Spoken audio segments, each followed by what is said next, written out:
చంద్రబాబు నాయుడు గారికి ఒక రకంగా కరపత్రిక లాంటి పత్రికలు ఈరోజు ఒక వార్త చూసిన తర్వాత ఇక ప్రభుత్వం ఉండి ప్రయోజనం ఏంటా అనే అభిప్రాయం ఎవరికైనా కలుగుతుంది. వాస్తవానికి జగన్మోహన్ రెడ్డి గారి హయాంలో 17 ప్రభుత్వ మెడికల్ కాలేజీలు వస్తే 5 క్లాసులే స్టార్ట్ అయిపోయాయి. 23లోనే 24లో పులివెందుల మెడికల్ కాలేజీకి 50 సీట్లు ఇస్తాము తీసుకోండి అంటే వాళ్ళు ప్రైవేట్ వాళ్ళకి ఇచ్చేసే ఉద్దేశం ఉంది కాబట్టి మాకొద్దు సీట్లు అన్నారు. భారతదేశంలో అదో రికార్డు. సీట్లు ఇస్తాము అంటే వద్దన్న ప్రభుత్వం చంద్రబాబు నాయుడు గారి ప్రభుత్వమే. ఈ రికార్డు ఎవరూ బద్దలు కొట్టలేదు. ఎందుకంటే మాకు సీట్లు కావాలని ఢిల్లీలో చక్కర్లు కొడుతూ ఉంటారు. అలాంటిది మీకు సీట్లు ఇస్తాం తీసుకోండి అంటే వద్దన్నారు. సరే, పాడేరు వైద్య కళాశాలలో సీట్లు స్టార్ట్ అయ్యాయి అంతకుముందు రెడీగా. సో ఈ విద్యా సంవత్సరానికి 25-26కు అదనంగా మరో 50 సీట్లు రావాలి. సో అదనంగా 50 సీట్ల కోసం అని చెప్పి ప్రిన్సిపాల్ నేషనల్ మెడికల్ కౌన్సిల్కి అడిగారు. ఆ కళాశాల ప్రిన్సిపాల్ అడిగితే దాన్ని పరిశీలించిన నేషనల్ మెడికల్ కౌన్సిల్ ఏం చేసింది, ఎన్టీఆర్ ఆరోగ్య విశ్వవిద్యాలయం నుంచి మీరు గత సంవత్సరం పొందిన అనుమతి, అంటే కన్సెంట్ ఆఫ్ అఫిలియేషన్ అంటారు కదా, ఆ అనుమతి సరైన ఫార్మేట్లో పంపించండి. కళాశాల నిర్వహణ ఏదైతే కళాశాల నిర్వహణ ఆ వీడియోలు కూడా పంపించండి అని చెప్పి వాళ్ళు అడిగారు. ఇవి పంపించే విభాగం ఉంటుంది కదా కళాశాలలో. అయితే నేషనల్ మెడికల్ కౌన్సిల్ అడిగినటువంటి ఈ వివరాలు ఎవరూ పంపించలేదట. వాళ్ళు వివరాలు అడిగారు, అసలు ఎవరు పట్టించుకోలేదట.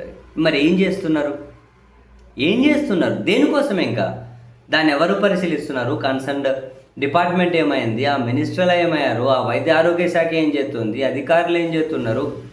50 సీట్లు అదనంగా రావడం, అవి కోల్పోవడం అంటే ఎంతమంది విద్యార్థుల జీవితాలతో వాళ్ళ కుటుంబాలతో వీళ్ళు ఆటలాడుతున్నారో అర్థమవుతుందా?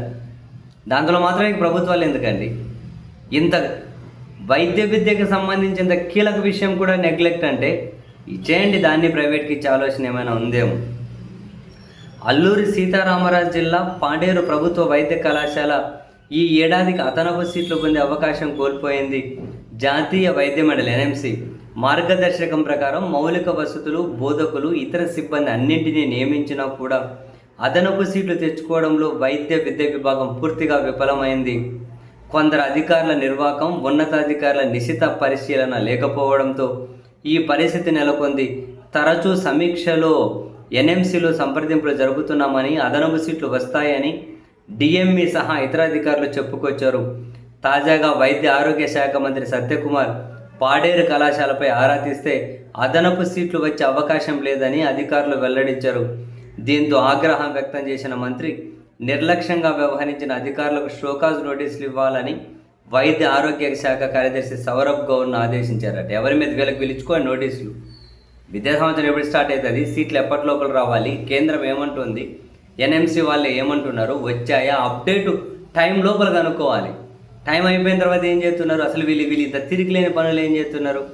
50 అదనపు సీట్లు ఊరకే అబ్బాయి ఇచ్చేటప్పుడు వద్దంటారు, మళ్ళీ సరే రావాల్సిన సీట్లను కానీ రాణించుకోనికుండా ఇంత నిర్లక్ష్యం ఏంది?